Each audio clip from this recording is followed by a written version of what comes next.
Sir ನಿಮ್ಗೊಂದು 10 ಕೋಟಿ ಸಿಕ್ತು, 10 ಕೋಟಿ ಸಿಕ್ಕರೆ ಯಾಕೆ ಮ್ಯಾನೇಜ್ ಮಾಡ್ತೀರಾ? 100 ಕೋಟಿ ಇದ್ರೆ ಯಾಕೆ ಮ್ಯಾನೇಜ್ ಮಾಡ್ತೀರಾ?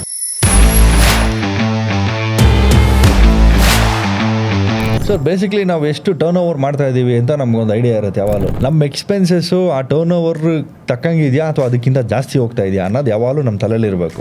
ನಿಮ್ಮ ಜೊತೆ ಮಾತಾಡಿದ್ಮೇಲೆ ತುಂಬ ಈ ಕಾಂಪೌಂಡಿಂಗು ಅದು ಇದು ಎಲ್ಲ ಕೇಳಿಸ್ಕೊಂಡಾಗ ನನ್ನ ತಲೆಗೂ ಆ್ಯಕ್ಚುಲಿ ನಾನು ಏನು ಫೈನಾನ್ಸ್ ಬಗ್ಗೆ ನಾನು ಜಾಸ್ತಿ ತಲೆ ಕೆಡಿಸ್ಕೊತಾ ಇಲ್ಲ, ಇಟ್ಸ್ ಅ ಡೇಂಜರಸ್ ಥಿಂಗ್ ಅಂದ್ಬಿಟ್ಟು ನನಗೆ ಇವತ್ತು ಆ್ಯಕ್ಚುಲಿ ಸ್ವಲ್ಪ ತಲೆಗೆ ಹಿಟ್ಟಾಯಿತು.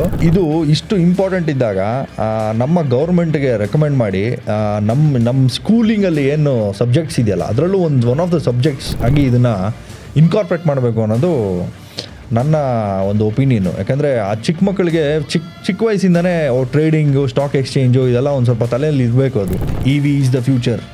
ಈ ಫ್ಯೂಲ್ ಎಲ್ಲ ಆಗೋಗ್ಬಿಡುತ್ತೆ ಇನ್ನು ನೆಕ್ಸ್ಟ್ 20 ಇಯರ್ಸು. ನಿಮ್ಮ ಗಾಡಿಗಳೆಲ್ಲ ಸ್ಕ್ರ್ಯಾಪ್ಗೆ ಹಾಕಬೇಕಾಗುತ್ತೆ. ಆ್ಯಕ್ಚುಲಿ ತುಂಬ ಜನಕ್ಕೆ ಗೊತ್ತಿಲ್ಲ ಸರ್ ಇದೆಲ್ಲ. ಆ ಕಣ್ಮುಂದೆ ಯಾರಿಗೂ ಇದನ್ನು ಓಪನ್ ಆಗಿ ಡಿಸ್ಕಸ್ ಮಾಡಲ್ಲ. ಈ ಬ್ಯಾಕ್ಗ್ರೌಂಡಲ್ಲಿ ಏನು ನಡೆಯುತ್ತೆ, ಆ ಕಂಪ್ನೀಸ್ಗಳು ಯಾವ ಥರ ಡೆವಲಪ್ಮೆಂಟ್, ಯಾವ ಥರ ದುಡ್ಡು ಮಾಡ್ತಿದ್ದಾವೆ, ಅವ್ರದ್ದು ಫೋರ್ಕಾಸ್ಟ್ ಏನು, ನೆಕ್ಸ್ಟ್ ಏನಾಗುತ್ತೆ ಅದೆಲ್ಲ ಯಾರು ಡಿಸ್ಕಸ್ಸೇ ಮಾಡಲ್ಲ. But I think it's a great move by you. Last 1 ಇಯರಿಂದ ತುಂಬ ಬೂಮ್ ಆಗಿರೋ ಇಂಡಸ್ಟ್ರಿ ಬಂದು ಆಟೋಮೊಬೈಲ್ ಶೇರ್ಸಲ್ಲಿ ನೀವು ಇನ್ವೆಸ್ಟ್ ಮಾಡಿದರೆ ಸಿಕ್ಕಾಪಟ್ಟೆ ದುಡ್ಡು ಮಾಡ್ತಾ ಇದ್ರಿ. ನಮಸ್ತೆ ಕರ್ನಾಟಕ. ಇಷ್ಟು ದಿನ ನಮ್ಮ ಚಾನಲ್ನಲ್ಲಿ ನೀವು ಫಿನಾನ್ಸ್ ಬಗ್ಗೆ ಕಲಿತಾ ಇದ್ರಿ. ನಮಸ್ಕಾರ ಸ್ನೇಹಿತರೆ, ನಾನು ನಿಮ್ಮ DV. ಇವತ್ತು ನಾನಿದ್ದೀನಿ TD ಅಕಾಡೆಮಿನಲ್ಲಿ. ಇಷ್ಟು ದಿವಸ ನಮ್ಮ ಆಟೋಮೋಟಿವ್ ಕಾಂಟೆಂಟ್ ಎಲ್ಲ ನೋಡಿರ್ತೀರಾ.